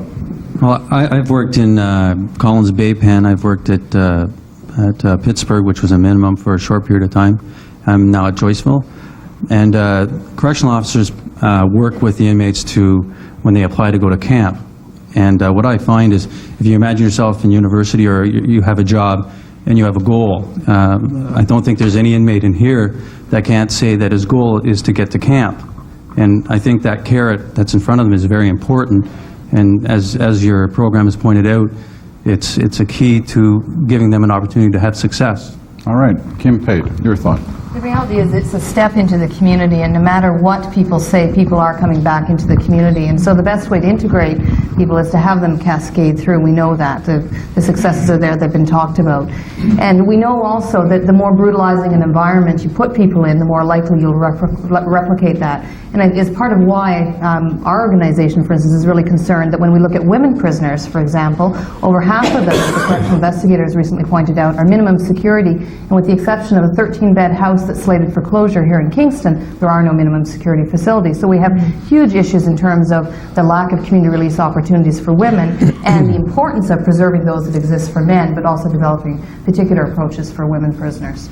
Randy White, are you going to make it 4 in a row here? Peter, I agree on the necessity of minimum prisons. I do think the focus has to be on getting individuals off of drugs, making sure they're adequately prepared to integrate into society. I disagree with golf driving ranges on them. I don't think that's a priority. I disagree with transferring Colin Thatcher's horse out for them, that sort of thing. I think the focus should be on the drugs and the jobs. Kevin? You've been to the golf range lately? I have been to the golf range, yes, a couple of times. You know, you have to remember something, that most inmates, when they've been on the street, a lot of guys have held jobs, they've had families, they've done a lot of things that have been what's considered normal. However, leisure time is a time when most guys get into trouble, when they don't have enough to do after work. Inside the joint, they're trying to mirror the street.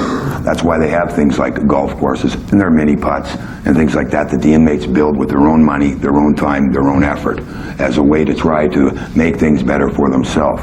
I think that it's important that the people out on the street realize that one day we are coming back.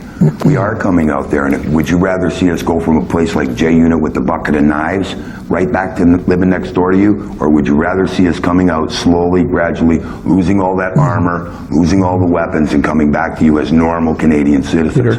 Okay. Peter? Yeah, Lynn Mars. Kevin makes a really good point, and that is you can't go cold turkey. You have to reintegrate into society.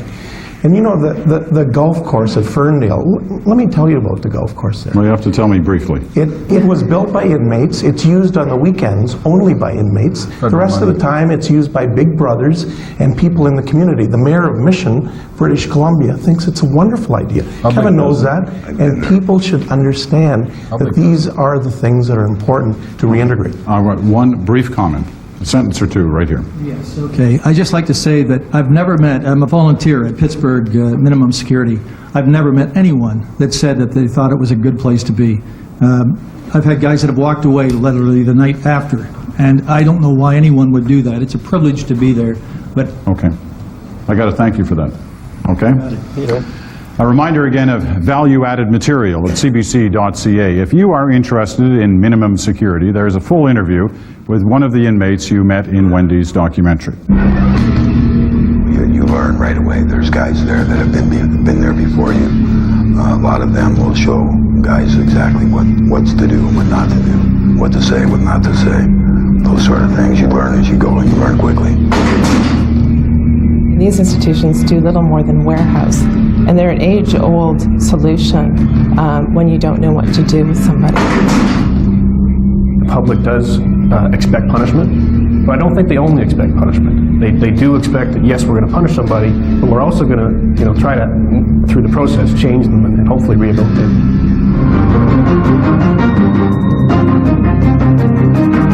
This is a CBC News Big Picture Special. Inside Canada's prisons.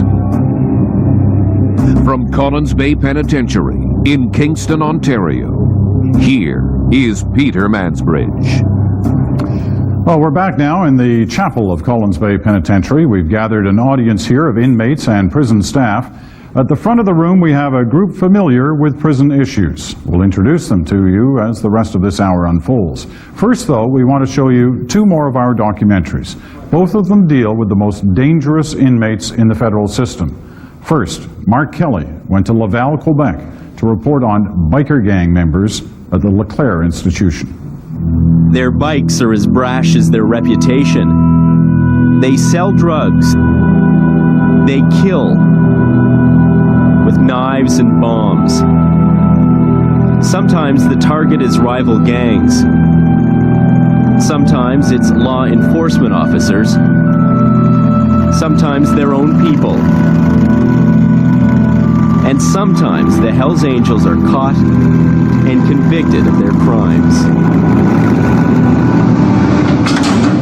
The popular perception is once the bikers are behind bars, the problem is solved. Well, not if you work here.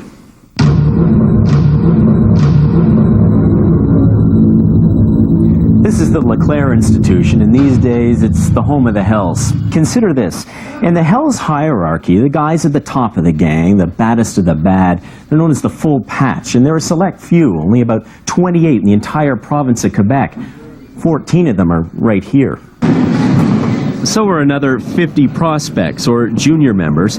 Coupled with the gang's wealth and connections on the outside, it gives the Angels here the power to control the drug trade, intimidate guards, and strong-arm other inmates. And as we discovered, it also gives them the power to keep their critics silent. Merci. Denis Cloutier was brought in as warden here to take control of the growing biker population. We cannot underestimate their influence, their power at times. He called a meeting with gang leaders. His message was blunt. This is not the territory of bikers. This is not the territory of a particular group of inmates. This is the territory of the correctional service, and we show that very clearly. After Cloutier arrived at Leclerc, so did more Angels. Corrections Canada decided to put them under one roof in Quebec to try to contain what it admits is its top security problem. So how did you convince your staff that this institution was indeed safe? I asked each and every one of them, each and every one employee here, there's no tolerance for any intimidation. And intimidation can kill. 1997, 2 guards gunned down in broad daylight. One of the killers says the head of the Hells Angels in Quebec, Maurice Boucher, ordered the killings to destabilize the justice system. Some guards complain the Angels can't be reformed, saying they have a corrupting influence on other inmates. Some inmates agree. No one would say that on camera. They know they're staying here for the long haul. Just the opposite. Inmate Daniel Letourneau says it's the bikers who are under pressure here. You feel it boxed in, I'm sure of that. I'm not a biker, but you sense those things. But you're almost making me then feel sorry for these guys. In a way, we should, because you should see all the pressure. You read the newspaper every day, they talk about them every day. How would you feel? They'd be talking about you and all the newspapers and everything, they're saying how bad you are, and you're in jail also. For days, the Hells Angels refused to talk to us on camera. They wouldn't even allow us to show you their faces. Until Michel Sky Langlois agreed to talk. He's a founding member of the Hells Angels in Montreal, one of the few still alive. He's doing 5 years, charged with trying to smuggle and sell 170 kilos of cocaine. He's been jailed before for his role in the death of 5 gang members back in 1985. He set the ground rules for the interview. No questions about the Angels' activities outside these walls. He wanted to talk about life on the inside. But I think we get special attention. I ask him if that attention is deserved. No, we're no worse than anyone else, no better. But prison security says they are a lot worse. A sniffer dog now checks for smuggled drugs after 3 Angels were accused of running a drug smuggling ring here. We often hear the name Hells Angels coming out of the investigations, saying inmates are bringing in the drugs for us. Qui disent, il y a des détenus qui, tu ferais des entrées de drogue pour des Hells Angels, tout ça. That's completely false. Faux. On fait notre temps, puis on fait nos affaires. We go about our day. We want to get out of here as quickly as possible. On veut s'en aller chez nous le plus tôt possible, et puis we don't make trouble. Et puis c'est bien, on fait nos affaires. We do our time like we're supposed to. But when they do cause trouble, Cloutier transfers them to a maximum security prison, his toughest weapon. Tough but temporary. Most end up back at Leclerc. They got to follow the same rules as other inmates. They cannot have a bunker here in this institution, and they cannot have all the space. But the guards union says maybe the bikers should have their own bunker, a prison of their own, to reduce the threats to inmates, officers, and the system itself. There's the anti-gang law on the outside, and if we need special laws on the outside, then I think we could use them on the inside as well. And as the power struggle continues, the fear, the intimidation, inmates like Daniel Letourneau watch and wait. So who's got the power here? The warden. Cloutier or the Hells? He's got the power. If he's not happy with you, he's been transferring a few of them, so not only them, a few guys. So he's in charge right now. Right now?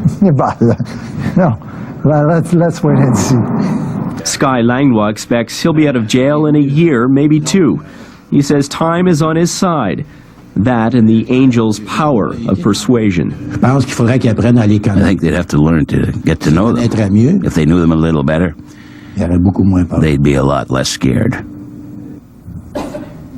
Well, before we move on, a reminder that we'll have an expert on the Hells Angels for an online chat after the program at cbc.ca. The bikers make it difficult for authorities because they try to run their organized gangs from the inside. Well, there's another group of inmates who make it tough on corrections and make it tough on themselves. They are men who are considered so difficult to control, so dangerous, that they've been sent to super maximum security at Archambault Penitentiary near Montreal. Sainte-Anne-des-Plaines, Quebec, just north of Montreal. A special prison for special prisoners. Some of Canada's most notorious are here. Like Clifford Olson, he murdered 11 children. Alan Legere, known as the monster of the Miramichi, he murdered 5 people. In the Canadian prison system, this is the end of the line. It's beyond maximum. It's supermax, the special handling unit, known as the SHU, the prison for inmates who are too tough, too violent, and too hot to handle in regular prisons. All you fucking junkie fucking motherfuckers can't even do shit! On this day, the prison routine has been disturbed. One of the inmates has been attacked. The fucking stabbing guy, you can't even fucking hurt him! 2 prisoners were in the exercise yard.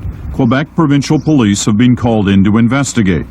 One prisoner stabbed the other 9 times. He couldn't have been planning to get away with it because the courtyard is under video surveillance. Why is the guy in the SHU? Inmate Kevin DeRucci says the stabbing was no surprise to other inmates of the Special Handling Unit, the SHU. The guy's in the SHU for raping other inmates, okay? Transvestites. He's in a population block. He's from protective custody. Of course he's gonna get stabbed. Crime is not supposed to happen inside here. There are 82 men from across Canada housed here in the Special Handling Unit. About a third of those are convicted murderers.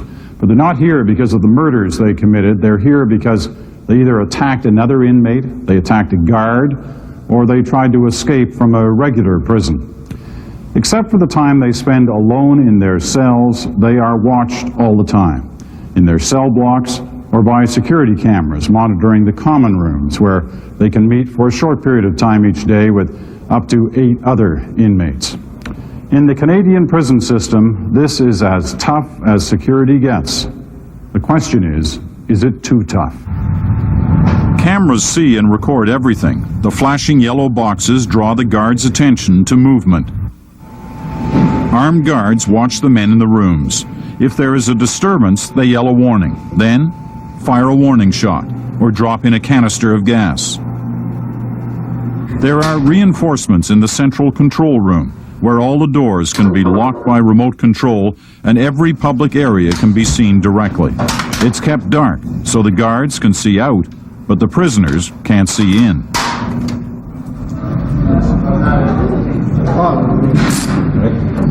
Inmates are never in the presence of prison staff without handcuffs. Inmates who are moved are escorted by 2 guards, unarmed, for fear of a weapon being seized. This man has a medical problem. Watch how he's given his medication by the nurse.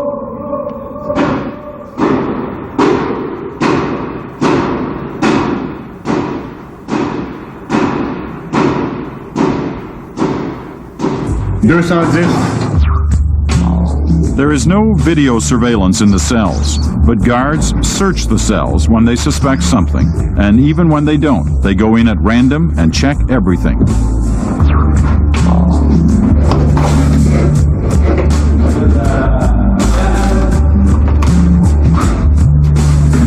Inmates can buy televisions, stereos, and electronic games.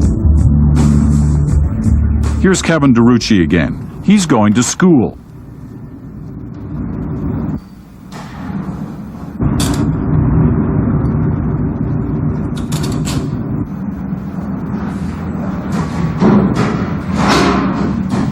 DeRucci committed a number of crimes, including robbery. He's in the SHU for an assault in prison. On page 13. Okay, there's a brainstorming there. Chances are you've never seen a school like this one. Okay, so read the text. The teaching is secondary to the security. We have to take care not to put our head or ears too much near the slot there, because if somebody is angry with us, he could, give us a pencil, use a pencil as a pick or something. These courses and others in anger management and substance abuse are at the core of the issue here. Can anybody improve themselves in this environment? Who tells me Jason Gallant, convicted of murdering 3 prison guards during a riot. I have to turn around, get undressed, turn around, and bend over. And then the next day, the day before I saw them upside down between my legs, now they want me to sit in front of them and have them trust the development of my mind to them to teach me how to be a good human being when they have so violated the citadel of my character. The SHU is a correctional disaster. Professor Michael Jackson has been studying Canada's special handling units for more than 20 years. It's you against not just the staff at the special handling unit, it's you against the world. And you have to fight for survival. And it's dysfunctional, because when you leave there, you're still fighting. You're not a better person, you're a tougher person, you're a more callous person, and the prisoners themselves recognize that that's a terrible loss. And what do they gain? What do we gain? I can't think of anything. Living in cells like these, in an institution like this, is supposed to help reform an inmate so he can return to regular maximum security prison and then eventually through the prison system to freedom. But in fact, there are some times when an inmate is released directly from here out onto the street. Inmate Kevin DeRucci had that happen to him the last time he got out. It's from one extreme to the next. 1 minute I'm caged up like an animal for years, and the next minute I'm out there. You know what I mean? And I'm supposed to be able to function. It can't be done. I tried. It's not appropriate, and I'm dead against it. The warden of the special handling unit is Marc Arthur Hippolyte. I don't believe in releasing offenders culturally into the community. I think we have the capacity of taking appropriate measures as a maximum security institution to control that behavior and prepare the inmate gradually. Are you still taking the method on, you But what to do with people like this? The men who are in the Special Handling Unit have problems with anger, problems relating to other people, problems related to problem solving. They've murdered people. They've attacked prison guards. This particular series of outbursts is because men who are not normally near each other have been put into neighboring cells. And if the wrong guys get in the same room, they do try to kill each other. You won't even see it when it's coming, you fucking piece of shit! Even here, under the tightest security, they manage to make weapons they call shivs or shanks.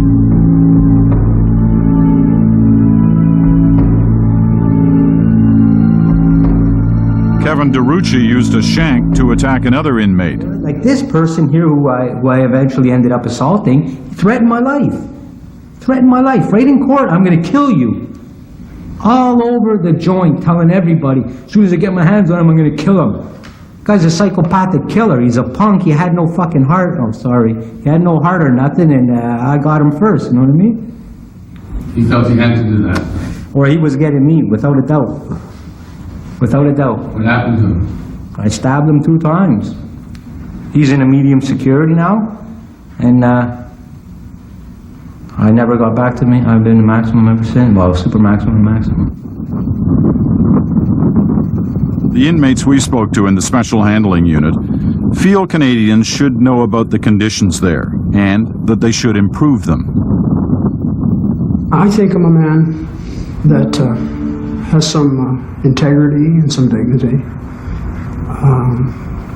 And I find their approach to dealing with, I'll limit it to myself, their approach to dealing with me is appealing to my fear of reprisal rather than my humanity. I'm here for punishment.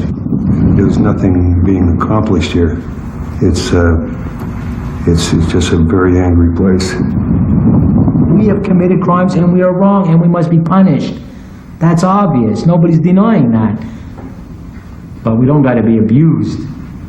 You know what I mean? We don't have to be treated worse than animals. We don't have to be treated like garbage. You know what I mean? And just because we are human beings, there's always the possibility that something good might come out of each and every one of us.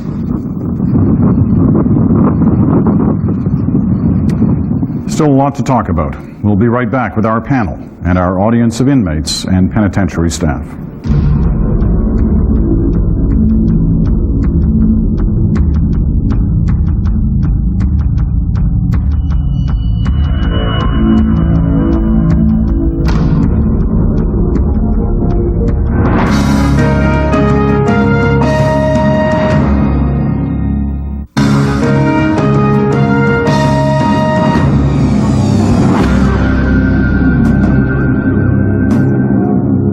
Welcome back. Well, for most of the last 3 hours, you have witnessed a look inside Canada's federal prison system in a way that perhaps you never have had before.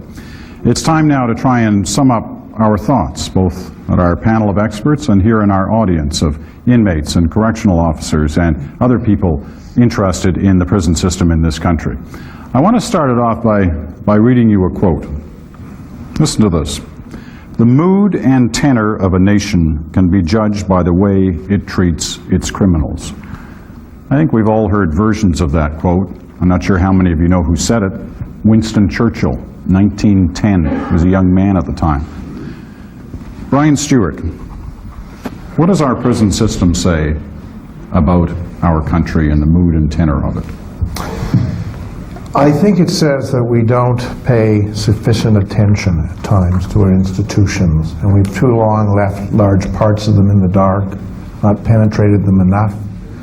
I think it also says that while that's true about a society, it's also one of the hardest things any society can do to get right, is to get a prison system right, and most countries don't even try. I think the Canadian system does try. It has terrible flaws. It has had disastrous mistakes, but it does try. And it will be interesting in coming years to see how it can build upon some of the successes it perceives within itself, but also correct some of the real glaring errors that are obvious. Kelly, your thoughts on this? Well, You're underscoring some important issues, which is we're asking the system to do a very difficult job and to do conflicting things. On one hand, we're saying punish offenders, be retributive. On the other hand, we're saying reform, rehabilitate, and reintegrate. And to some extent, those goals are incompatible. We know that harsh punishments and punitive and oppressive treatment doesn't work or have an appreciable effect on reducing crime. We do know that people do return to the community inevitably, so it is very important to do everything you can to facilitate that reintegration and ensure that it's safe. And I think that tremendous strides have been made toward that objective, but I don't think we're there yet. I'm going to go into the audience for a moment. This gentleman right here. Yeah. My question is about the inmates that's facing deportation that needs different programs just the same, but they're often either spun or they're not really aggressive in trying to help those that's trying to get help before they go and face their deportation. I'm wondering, why is it? Good question. We'll see if anybody has an answer in a moment. Kim, your thought? I think that's an important issue. I don't have an answer to it. I think that if longer, more brutal sentences made our communities safer, then the country to the south of us, the United States, should be the safest place in the world, and we know that's not true. What we're seeing is increasingly the criminal justice system being used as the garbage basket for Canada, for many countries. It's a global phenomenon. What we're seeing is, as we cut back social programs, health programs, education programs, those people who fall through the cracks don't fall far away. They fall to the streets, and then very quickly are criminalized. Their survival techniques are criminalized, whether it's carrying drugs across the border, fraud to try and make a welfare check or no welfare check meet, and increasingly those who were in health systems who during progressive trends were deinstitutionalized are now being institutionalized and criminalized. So we're gradually creating a system which can't say no, can't turn away people, and basically having more and more calls for that to be more regressive by those who are not at risk of being in those systems. And I think one of the things we saw when we talk about the SHU, the last series that was on, one of the things we know is that those prisoners who are most likely to be most severely sanctioned and most severely categorized and assessed as a risk are those who have been institutionalized for long periods of time, particularly racialized groups, particularly those who have been marginalized historically, because what's in their file is every bad thing they've ever done. And for most of us, if you took every bad thing we've ever done in our lives, starting from when we were put into seized out of our home because of abuse and put in child welfare, right through the juvenile justice system, you see a very different picture than if you just looked at focused on positive things. I think one of the things we need to do is really start refocusing and reinvesting the resources that are being wasted on throwing people away and investing them in our communities for social safety nets. All right, this gentleman here. I just wanted to say that, like my fellow Con said, a lot of us are getting back out to the community one day, and you know, like, it might be fine and dandy for a lot of these guys that need the programming that is offered to them, but you know, once upon a time, the guys were allowed to get into the skilled training, and it's much more probable they're going to get gainful employment if they have, a certificate from skilled training as opposed to a diploma from programming. And kind of on a personal note, I'm a native offender, and the CSC doesn't go far enough, I don't believe, to address the native programming inside. You know, there's different tribes, different cultures, and it's just not addressed. You know, we're permitted one elder, and the government seems to want to just clump us all together. All right, let's ask about that. Can I just touch on the programming issue? Sure, okay. I think what's important, certainly we recognize the importance of skill development, but I think we've also come to the realization that we have to focus on what it is that brought the individual to prison. And it does little good, I think, to train someone as a plumber or as a vocational person if their fundamental problem is that they're a heroin addict or have difficulty with alcohol or any form of drugs. That is the primary need, and until you address that, all of the skill development in the world is not going to keep them out there. And I think that's one of the things that we have, I think, learned over the years, because we've moved away from traditional kind of prison industries in favor of the more... What about the concern about not enough facilities for Native inmates? Well, certainly we're well aware, I think, of the issue of the overrepresentation of Native offenders in our prisons. There is, in this particular region, we don't have a large number, but certainly in the Prairie region there are. And we have made, I think, great gains in in providing the programming, but there's still room and more to do, I believe. Steve Sullivan? I think what your show has shown here tonight is that there's no one-size-fits-all for all different kinds of inmates. I mean, there's people you showed from the SHU, Clifford Olson, Alan Legier, who probably should never get out of prison, and the best we can do is warehouse those people. At the same time, you get a majority of the inmates who we probably can help. And if we give them the right tools, you have a lady there from Saskatchewan who's begging for help and telling us if she doesn't get it, she's going to do this again. As a victim's advocate, and I've never been accused of being an offender's advocate, I'm a victim's advocate, it's in our best interest to give these people the help they need, the tools they need, they don't go out and do it again. At the same time, there's other inmates who simply, the best we can do is keep them there. The other inmates over here. This gentleman, sorry. We got to get you a microphone first, so hold on a minute. There you go. I'm an inmate. I would just like to reiterate that we were talking about, or we saw the program about the guy doing 2 years and he was afraid to come to prison or come back to prison. Well, there's a flip side to that coin. Based on this recent discussion, there's people afraid to get out. They're apprehensive because exactly the word was balance. I don't believe there is a balance with enough vocational programs, education, opposed to the, say, substance abuse programs, cognitive skill programs. We do have to make a living when we get out there, and self-esteem issues, particularly for me, has to do with making a living when I get out there. Yes, I'm a recovering drug addict, and I took my programs, whatever, and all programs have to start from within. No matter how many programs you take, it starts here. So I believe there has to be balance. All right, balance between rehabilitation and punishment. Randy White? Well, I agree, Peter. I think today public and victims of crime are more informed. They're more vocal today. They want to see change. Change is inevitable. It's a part of the system evolving as it is. And I think that has to be balanced off with getting inmates back out into society, integrated, free of the problems that they had getting in, which is drugs and alcohol, and trained for a productive function in society. And I think that's where we have to work on. Todd Sloan? Peter, I just wanted to make 2 quick points. First of all, in terms of Aboriginals, we constantly hear the phrase, they're overrepresented. The issue is not that they are overrepresented, because that's a function of their entering the system.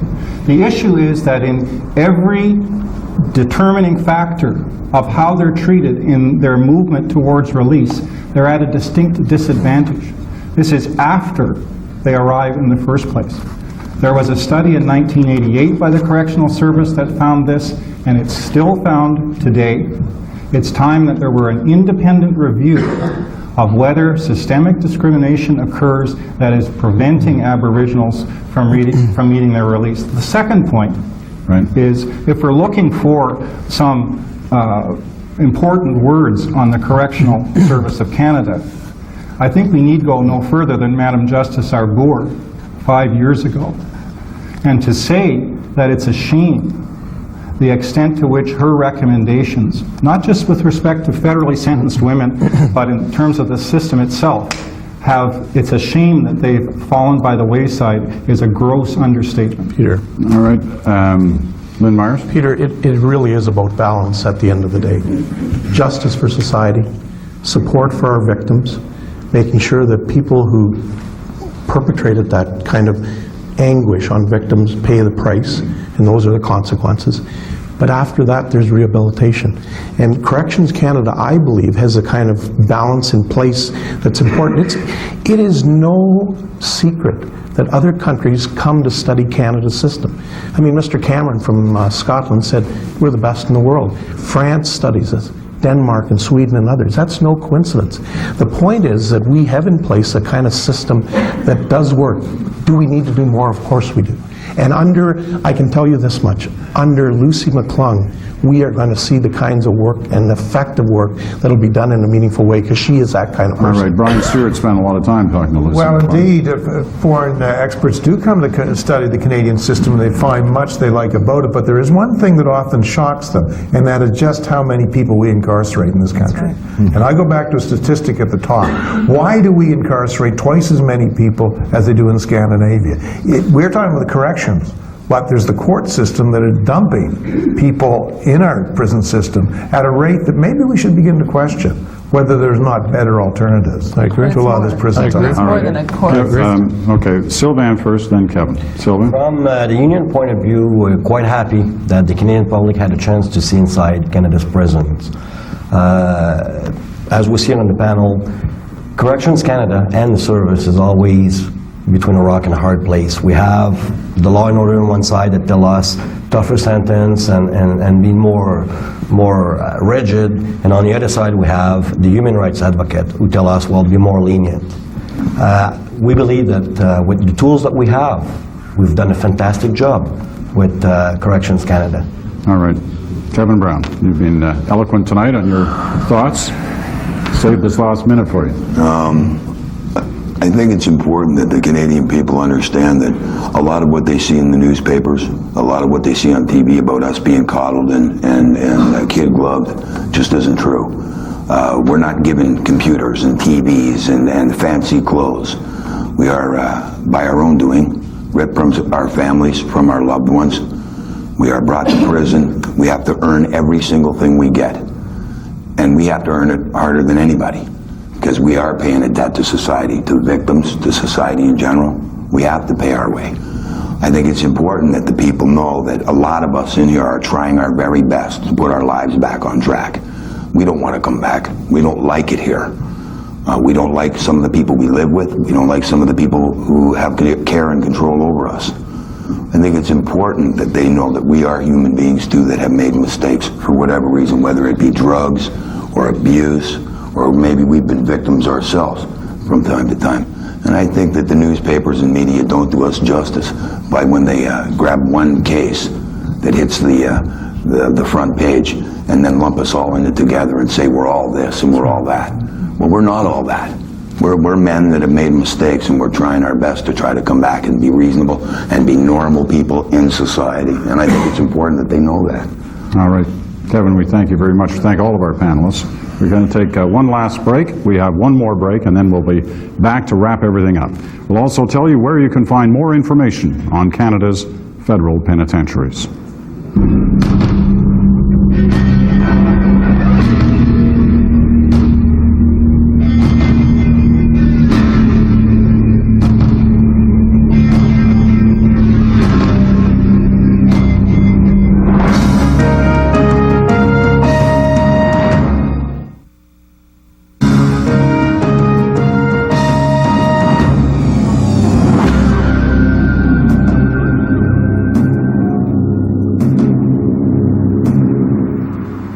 Well, 3 hours seemed like an awfully long time when we conceived this program, but it did fly by tonight. We have many people to thank. First, everyone in this room for making things so lively.